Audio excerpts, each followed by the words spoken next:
ದಕ್ಷಿಣ ಭಾರತದ ಅಜ್ಮೀರ್ ಎಂದೇ ಪ್ರಸಿದ್ಧವಾಗಿರುವ ಉಳ್ಳಾಲ ಸಯ್ಯದ್ ಮೊಹಮ್ಮದ್ ಶರೀಫುಲ್ ಮದನಿ ದರ್ಗಾದ 432ನೆಯ ವಾರ್ಷಿಕ ಹಾಗೂ 22ನೆಯ ಪಂಚವಾರ್ಷಿಕ ಉರುಸಿಗೆ ಭಕ್ತರ ದಂಡು ಹರಿದು ಬರುತ್ತಿದೆ. ಏಪ್ರಿಲ್ 24ರಿಂದ ಆರಂಭವಾಗಿರುವ ಈ ಉರುಸ್ ಕಾರ್ಯಕ್ರಮಗಳು ಮೇ 18ರವರೆಗೆ ಜರುಗಲಿದೆ.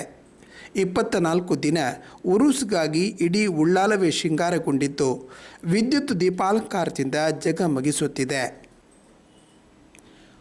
ಉಳ್ಳಾಲ ದರ್ಗಾ ಸಮಿತಿಯ ಅಧೀನದಲ್ಲಿ 16 ಶಾಲಾ ಕಾಲೇಜುಗಳು, ITI, ಮಹಿಳಾ PU ಕಾಲೇಜು ಇದ್ದು ಸುಮಾರು 4500 ವಿದ್ಯಾರ್ಥಿಗಳು ವ್ಯಾಸಂಗ ಮಾಡುತ್ತಿದ್ದಾರೆ. ಅರೇಬಿಕ್ ಟ್ರಸ್ಟ್ ಅಡಿಯಲ್ಲಿ 28 ಮದರಸಾ ಮತ್ತು ಮಸೀದಿ ಕಾರ್ಯನಿರ್ವಹಿಸುತ್ತಿದ್ದು ಸುಮಾರು 2000 ವಿದ್ಯಾರ್ಥಿಗಳಿಗೆ ಧಾರ್ಮಿಕ ಶಿಕ್ಷಣ ನೀಡಲಾಗುತ್ತಿದೆ.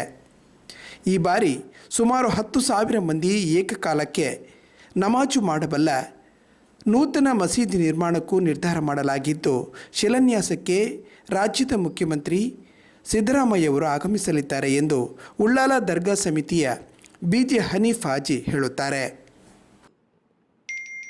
ಮೇ 16ರಂದು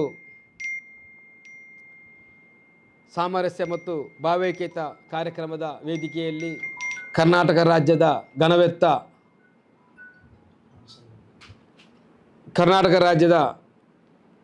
ಘನವೆತ್ತ ಮುಖ್ಯಮಂತ್ರಿ ಗೌರವಾನ್ವಿತ ಶ್ರೀ ಸಿದ್ದರಾಮಯ್ಯ ಅವರು ಆ ಕಾರ್ಯಕ್ರಮದಲ್ಲಿ ಭಾಗವಹಿಸಲಿಕ್ಕಿದ್ದಾರೆ. ಅದೇ ರೀತಿ ನಮ್ಮ ರಾಜ್ಯದ ವಕ್ಫ್ ಬೋರ್ಡ್ ಸಚಿವರಾದಂತಹ BZ ಜಮೀರ್ ಅಹ್ಮದ್ ಖಾನ್ ರವರು, ಅದೇ ರೀತಿ ನಮ್ಮ ರಾಜ್ಯದ ಹೋಮ್ ಮಿನಿಸ್ಟರ್ ಗೃಹ ಮಂತ್ರಿ ಶ್ರೀ ಪರಮೇಶ್ವರ್ ಅವರು, ಅದೇ ರೀತಿ ಕರ್ನಾಟಕ ರಾಜ್ಯದ ದಕ್ಷಿಣ ಜಿಲ್ಲಾ ಉಸ್ತುವಾರಿ ಸಚಿವಂತ ಶ್ರೀ ಗುಂಡ್ರಾವ್ರವರು, ಅದೇ ರೀತಿ ವಿಧಾನ ಪರಿಷತ್ತಿನ ಮುಖ್ಯ ಸಚೇತಕರಾದಂತಹ ಸಲೀಂ ಅಹ್ಮದ್ ರವರು, ಅದೇ ರೀತಿ ನಮ್ಮ ಹಜ್ ಮಿನಿಸ್ಟರ್ ಆದಂತಹ ರಹೀಂ ಖಾನ್ ರವರು, ಅದೇ ರೀತಿ ಹಲವು ಶಾಸಕರು, ಮಂತ್ರಿಗಳು ಈ ಕಾರ್ಯಕ್ರಮಕ್ಕೆ ಭಾಗವಹಿಸಲಿಕ್ಕಿದ್ದಾರೆ. ಅದೇ ರೀತಿ ನಮ್ಮ ದಕ್ಷಿಣ ಜಿಲ್ಲೆಯ ಯಾನಪೋಯ ಮೆಡಿಕಲ್ ಸಂಸ್ಥೆಯ ಚೇರ್ಮನ್ ಆದಂತಹ ಅಬ್ದುಲ್ಲಾ ಕುಂಜಾಜರವರು, ಅದೇ ರೀತಿ ನಮ್ಮ ಮಾಜಿ ಅಧ್ಯಕ್ಷರು ಕನಚೂರು ವಿದ್ಯಾಸಂಸ್ಥೆಯ ಚೇರ್ಮನ್ ಆದಂತಹ ಕನಚೂರು ಮೋಹನ್ ಹಾಜಿರವರು, ಅದೇ ರೀತಿ ಮಾಜಿ ಅಧ್ಯಕ್ಷರಂಥ US ಹಮ್ಜಾ ಹಾಜಿರವರು, ಹಲವು ಗಣ್ಯರು, ಅದೇ ರೀತಿ ನಮ್ಮ ಯುವ ರಾಜಕಾರಣಿ ಹಿನಾಹಿತಲ್ಲವರು ಸುರತ್ಕಲ್, ಅದೇ ರೀತಿ ನಮ್ಮ ಮಾಜಿ ರಾಜ್ಯದ ವಿಧಾನ ಪರಿಷತ್ ಸದಸ್ಯರಾದಂತಹ BM ಫಾರೂಕ್ ರವರು, BM ಮೊಯ್ದೀನ್ ರವರು, ಹಲವು ಗಣ್ಯರು ಆ ಕಾರ್ಯಕ್ರಮದಲ್ಲಿ ಆಗಮಿಸಲಿಕ್ಕಿದ್ದಾರೆ. ಆ ದಿವಸ ನಮ್ಮ ಉಳ್ಳಾಲ ನಾಡಿನ ಉಳ್ಳಾಲ ಜಮಾತಿನ ಒಂದು ಮುಖ್ಯವಾದಂತಹ ಉಳ್ಳಾಲ ಗ್ರ್ಯಾಂಡ್ ಜುಮಾ ಮಸೀದಿಗೆ ಶಿಲಾನ್ಯಾಸ ಕಾರ್ಯಕ್ರಮಗಳು ಮಾನ್ಯ ಮುಖ್ಯಮಂತ್ರಿಯಿಂದ, ಅದೇ ರೀತಿ ಎಲ್ಲ ಸಚಿವರಿಂದ, ಅದೇ ರೀತಿ ಉಳ್ಳಾಲ ಖಾಜಿ ಸುಲ್ತಾನ್ ಉಲಮಾ AP ಅಬೂಬಕರ್ ಮುಸ್ಲಿ ಅವರ ದಿವ್ಯಾಸದಿಂದ ನಡೆಯಲಿಕ್ಕಿದೆ. ಉರುಸ್ ಕೊನೆಯಲ್ಲಿ ಮೇ 17ರ ರಾತ್ರಿಯಿಂದ 24 ಗಂಟೆಗಳ ಕಾಲ ನಿರಂತರವಾಗಿ ಅನ್ನದಾನ ನಡೆಯಲಿದೆ. ಇದರಲ್ಲಿ ಸುಮಾರು 4 ಲಕ್ಷದಷ್ಟು ಭಕ್ತರು ಅನ್ನಪ್ರಸಾದ ಸ್ವೀಕರಿಸಲಿದ್ದಾರೆ. ಅದಕ್ಕಾಗಿ ಘೀ ರೈಸ್ ಹಾಗೂ ಮಾಂಸ ಖಾದ್ಯ ಇಲ್ಲಿಯ ವಿಶೇಷತೆ. ಈ ಅನ್ನದಾನಕ್ಕೆ 30,000 kg ಅಕ್ಕಿ ತಗಲುವ ಅಂದಾಜು ಇದೆ ಎಂದು ದರ್ಗಾ ಸಮಿತಿಯ ಮೂಲಗಳು ತಿಳಿಸುತ್ತವೆ. ತಲಾ 25 ಬಾಣಸಿಗರು ಇರುವ 10 ತಂಡಗಳು ಅಡುಗೆ ಸಿದ್ಧತೆಯಲ್ಲಿ ತೊಡಗಲಿದೆ. 2500 ಸ್ವಯಂ ಸೇವಕರು ಶ್ರಮಿಸಲಿದ್ದಾರೆ. 17ರಂದು ರಾತ್ರಿ ವೇಳೆಗೆ ಊಟ ಸಿದ್ಧವಾಗುತ್ತದೆ. ಈ ದರ್ಗಾದಿಂದಾಗಿ ಉಳ್ಳಾಲ ವಿಶ್ವ ಭೂಪಟದಲ್ಲಿ ಗುರುತಿಸಿಕೊಂಡಿದೆ. ಇದು ಸರ್ವಧರ್ಮ ಸಾಮರಸ್ಯದ ಕೇಂದ್ರ. ಭಕ್ತರು ಹರಕೆ ರೂಪದಲ್ಲಿ ಇಲ್ಲಿ ಮೇಕೆಗಳನ್ನು ಕೊಡುವುದು ವಾಡಿಕೆಯಾಗಿದೆ ಎನ್ನುತ್ತಾರೆ ಉಳ್ಳಾಲ ದರ್ಗಾ ಸಮಿತಿ ಉಪಾಧ್ಯಕ್ಷರಾದ ಅಶ್ರಫ್ ರೇಟ್ವೆ. ಉಳ್ಳಾಲ ದರ್ಗಾದಲ್ಲಿ ಉರುಸು ಸಂದರ್ಭದಲ್ಲಿ ಭಾರತದ ಯೋಧರಿಗಾಗಿ ವಿಶೇಷ ಪ್ರಾರ್ಥನೆಯನ್ನು ಸೋಮವಾರ ರಾತ್ರಿ ನಡೆಸಲಾಗಿದೆ. المسلمين والمسلمات اللهم اغفر لنا ولهم يا غفار للمقبل منا إنك أنت الراحمين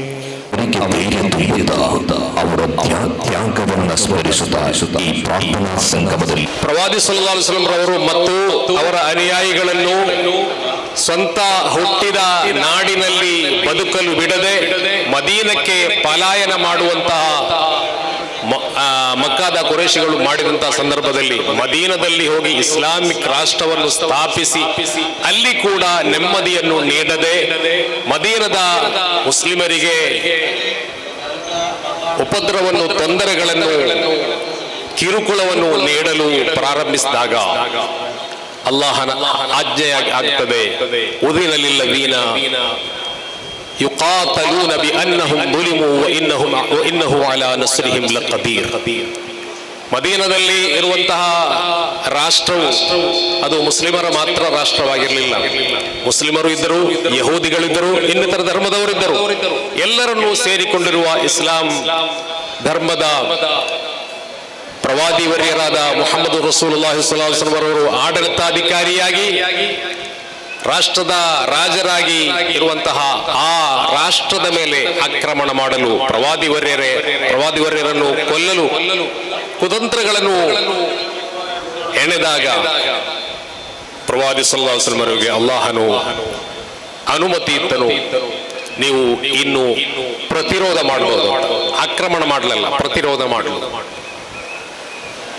ಆದ್ದರಿಂದ ಒಮ್ಮೆಯೂ ಇಸ್ಲಾಮಿನ ಅನುಯಾಯಿಗಳು ಆಕ್ರಮಣ ಮಾಡಲು ಅಥವಾ ಭಯೋತ್ಪಾದನೆ ಮಾಡಲು, ಟೆರರಿಸಂ ಮಾಡಲು, ಉಗ್ರವಾದ ಮಾಡಲು ಅದನ್ನು ಬೆಂಬಲಿಸುವುದಿಲ್ಲ. 1947 के पहले जब हिंदुस्तान बरीतानियों के हाथ में था तब हिंदुस्तानियों एक साथ मिलके उन्हें यहाँ से निकाल दिया. कर्नाटक के उल्लाल इलाके में आराम फरमाने वाले कुतुबुज़्ज़मान सैयद मोहम्मद शरीफ मदनी रज़ियल्लाहु अन्हु के दरबार से जहाँ हर मजहब के लोग आते रहते हैं, सहारे मिलने के लिए आते रहते हैं, उनके दरबार से उनके उरूस के मौके पर ये बात मैं बहुत अहमियत के साथ बताना चाहता हूँ.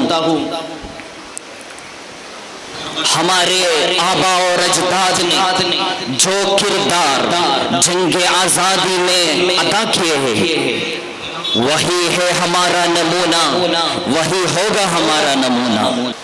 ಇಂದು ನಮ್ಮ ದೇಶವು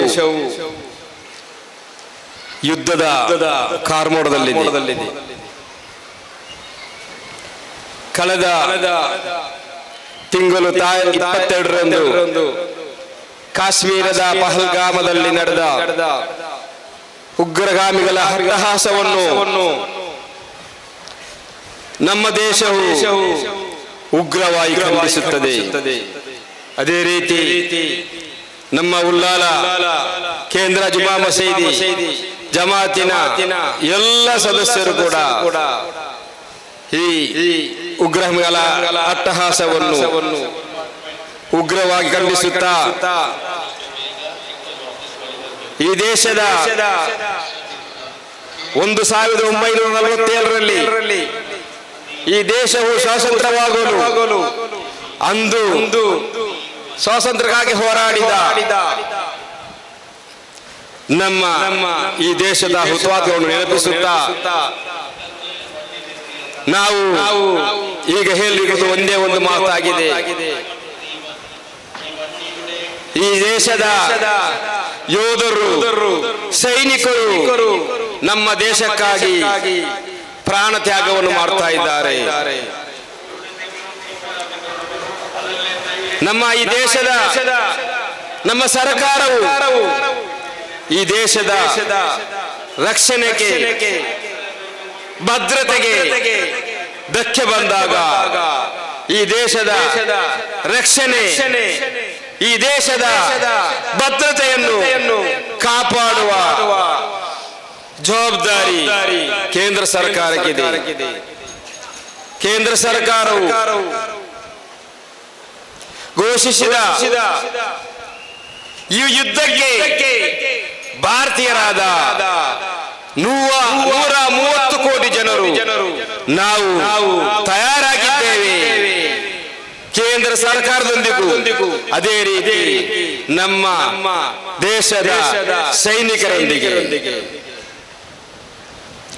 ಇಲ್ಲಿ ನಮ್ಮ ದೇಶದಲ್ಲಿ ಸಾವಿರಾರು ಧರ್ಮದವರು ಇರಬಹುದು, ಸಾವಿರಾರು ಭಾಷೆಯನ್ನು ಮಾತಾಡುವ ಪ್ರಜೆಗಳಿರಬಹುದು, ಅದೇ ರೀತಿ ಸಾವಿರಾರು ಸಂಸ್ಕೃತಿ ಉಳ್ಳವರಿರಬಹುದು. ಆದರೆ ದೇಶದ ಭದ್ರತೆಗೆ ಧಕ್ಕೆ ಬಂದಾಗ, ದೇಶದ ಭದ್ರತೆಗೆ ಧಕ್ಕೆ ಬಂದಾಗ ನಾವೆಲ್ಲರೂ ಒಟ್ಟಾಗಿದ್ದೇವೆ. ಮಾತ್ರವಲ್ಲ, ನಾವೆಲ್ಲರೂ ಸರ್ಕಾರದೊಂದಿಗೆ, ಕೇಂದ್ರ ಸರ್ಕಾರದೊಂದಿಗೂ ರಾಜ್ಯ ಸರ್ಕಾರದೊಂದಿಗೂ ನಾವೆಲ್ಲರೂ ಕೈ ಜೋಡಿಸುತ್ತೇವೆ. ಆದ್ದರಿಂದ ಈ ಜಮಾತಿನ ಎಲ್ಲ ಜನರು ನಾವು ನಮ್ಮ ದೇಶದ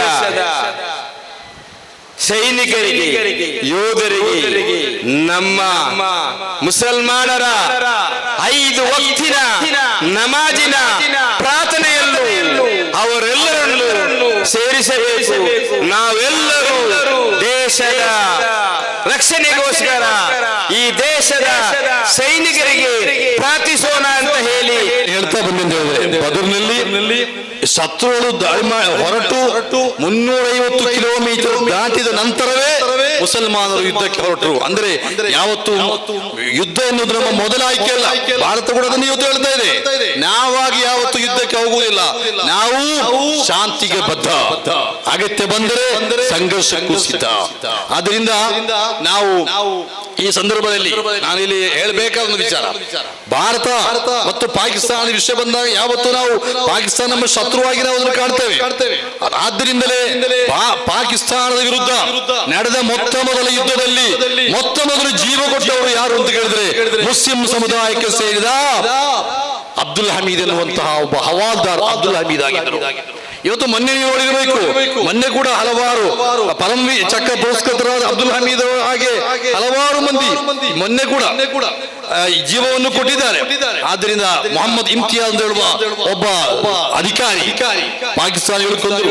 ಆದ್ರಿಂದ ಶತ್ರುಗಳ ಬಾಂಬಿಗೆ ಯಾರು ಬಲಿಯಾಗ್ತಾರೆ ಅಂತ ಹೇಳಿಕ್ಕೆ ಸಾಧ್ಯ ಆಗುದಿಲ್ಲ. ಅಲ್ಲಿ ಜಾತಿ ಮತ ನೋಡುವುದಿಲ್ಲ. ಹಾಗಾಗಿ ನಾವು ಕೂಡ ಜಾತಿ ಮತದ ಭೇದಗಳನ್ನೆಲ್ಲ ಬದಿಗಿಟ್ಟು ನಮ್ಮ ರಾಷ್ಟ್ರಕ್ಕೆ ಬೇಕಾಗಿ ಹೋರಾಡಲಿಕ್ಕೆ ನಾವು ಸಿದ್ಧರಾಗಬೇಕು. ಇದಾಗಿರ್ಬೇಕು ಇವತ್ತಿನ ನಮ್ಮ ಪ್ರತಿಜ್ಞೆ ಅಂತ ಹೇಳಿ ಚಿಕರ್ತನಾದ ಅಲ್ಲಾಹನೇ ನಾವೆಲ್ಲರೂ ಮನಸ್ಸಿಟ್ಟು ಪ್ರಾರ್ಥಿಸೋಣ. ಅಲ್ಲಾಹನೇ, ನಮ್ಮ ಪವಿತ್ರವಾದ ನಮ್ಮ ಭಾರತ ರಾಷ್ಟ್ರ ಆದಮ್ ನಬಿ ಅಲೈಹಿಸ್ಸಲಾಂ ಅವರಿಂದ ಹಿಡಿದು ಸಾವಿರಾರು ಸಜ್ಜನರ ಪಾದ ಸ್ಪರ್ಶದಿಂದ ಪುನೀತಗೊಂಡ ಪವಿತ್ರವಾದ ಭೂಮಿ ಸಯ್ಯಿದ ಮದನಿಯಂತಹ ಸಯ್ಯಿದನಾ ಮುಹಮ್ಮದ್ ರಸೂಲುಲ್ಲಾಹಿ ಸಲ್ಲಲ್ಲಾಹು ಅಲೈಹಿ ವಸಲ್ಲಂ ಅವರ ಪವಿತ್ರ ಸಾನ್ನಿಧ್ಯದಿಂದ ಮದೀನಾದಿಂದ ಅಜ್ಮೀರ್ ಖಾಜಾದಿಂದ ಹಿಡಿದು ಸಯ್ಯಿದ ಮದನಿ ರಲಿಯಲ್ಲಾಹು ಅನ್ಹು ಅವರವರೆಗಿನ ಸಾವಿರಾರು ಔಲಿಯಾಗಳು ಬಂದ ನಾಡಿದು. ಅಲ್ಲಾಹನೇ, ಪವಿತ್ರವಾದ ಈ ನಾಡಿನಲ್ಲಿ ಇಷ್ಟು ವರ್ಷಗಳಿಂದ ನಾವು ಹಿಂದೂ ಮುಸಲ್ಮಾನರು, ಕ್ರೈಸ್ತರು, ಜೈನರು, ಸಿಖ್ಖರು ಎಲ್ಲರೂ ಬಹಳ ಪ್ರೀತಿ ವಿಶ್ವಾಸದಿಂದ ಬದುಕ್ತಾ ಇದ್ದೇವೆ. ಅಲ್ಲಾಹ್, ಈ ಶಾಂತಿಯನ್ನು, ಈ ಸೌಹಾರ್ದತೆಯನ್ನು ನಮಗೆ ನೀನು ಕಾಯಂಗೊಳಿಸು. ಅಲ್ಲಾಹ್, ಯಾರೆಲ್ಲ ಮುಸ್ಲಿಮರ ವಿರುದ್ಧ, ಯಾರೆಲ್ಲ ಹಿಂದೂಗಳ ವಿರುದ್ಧ, ಯಾರೆಲ್ಲ ಜಾತಿ ಮತಗಳ ಹೆಸರಿನಲ್ಲಿ ಪರಸ್ಪರ ಕೆಟ್ಟ ಕೆಲಸಗಳನ್ನು ಮಾಡ್ತಾ ಇದ್ದಾರೋ ಅವರಿಗೆಲ್ಲ ಒಳ್ಳೆಯ ಬುದ್ಧಿಯನ್ನು ಕೊಡು. ಅವರ ಮನಸ್ಸನ್ನು ಸಂಸ್ಕರಣೆ ಮಾಡಿ ಎಲ್ಲರಿಗೂ ಪರಸ್ಪರ ಪ್ರೀತಿ ವಿಶ್ವಾಸದಿಂದ ಒಂದೇ ಅಪ್ಪ ಅಮ್ಮನ ಮಕ್ಕಳಾಗಿ ಬದುಕುವಂತ ಒಂದು ಪ್ರಜ್ಞೆಯನ್ನು ನೀನು ಒದಗಿಸು. ಅಲ್ಲಾಹ್, ನಮ್ಮ ರಾಷ್ಟ್ರದ ಸಂರಕ್ಷಣೆಗಾಗಿ ಹೋರಾಡುತ್ತಿರುವ ನಮ್ಮ ಯೋಧರನ್ನು ಸಂರಕ್ಷಣೆ ಮಾಡು. ಅಲ್ಲಾಹ್, ಯಾರೆಲ್ಲ ಈ ರಾಷ್ಟ್ರದ ಪರವಾಗಿ ದುಡಿಯುತ್ತಾರೋ ಅವರೆಲ್ಲರಿಗೂ ನೀನು ಒಳಿತನ್ನು ಕೊಡು. ಅಲ್ಲಾಹ್, ಯಾರೆಲ್ಲ ಈ ರಾಷ್ಟ್ರಕ್ಕೆ ವಿರುದ್ಧವಾಗಿ ಹೋರಾಟ ಮಾಡ್ತಾರೋ, ಕೆಲಸ ಮಾಡ್ತಾರೋ, ದೇಶದ್ರೋಹಿ ಚಟುವಟಿಕೆ ಮಾಡ್ತಾರೋ, ದೇಶದ ಸಂವಿಧಾನಕ್ಕೆ ವಿರುದ್ಧವಾಗಿ, ದೇಶದ ಹಿತಾಸಕ್ತಿಗೆ ವಿರುದ್ಧವಾಗಿ ಯಾರು ಏನು ಮಾಡಿದ್ರು ಅಲ್ಲಾಹ್ ಅವರಿಗೆ ನೀನು ಸರಿಯಾದ ಪಾಠವನ್ನು ಕಲಿಸು. ಅಲ್ಲಾಹ್, ನಮ್ಮನ್ನು ಅತ್ಯಂತ ಸುಂದರವಾಗಿ ಈ ನಾಡಿನಲ್ಲಿ ಜೀವನಗೊಳಿಸಿ ಬದುಕಿಸಿ ಅತ್ಯಂತ ಸುಂದರವಾಗಿ ದಿನದೂಡಿ ಅತ್ಯಂತ ಸುಂದರವಾಗಿ ಈ ರಾಷ್ಟ್ರವನ್ನು ಕಟ್ಟಲಿಕ್ಕೆ ನಮಗೆಲ್ಲರಿಗೂ ಅನುಗ್ರಹಿಸುನಾದ ಇದೇ ಮಣ್ಣಿನಲ್ಲಿ ಅತ್ಯಂತ ಸುಂದರವಾದ ಒಂದು ಭಾವಿ ಜನಾಂಗವನ್ನು ಮುಂದುವರಿಸಿಗೆ ನಮಗೆ ಅನುಗ್ರಹಿಸು. ಅಲ್ಲಾಹ್.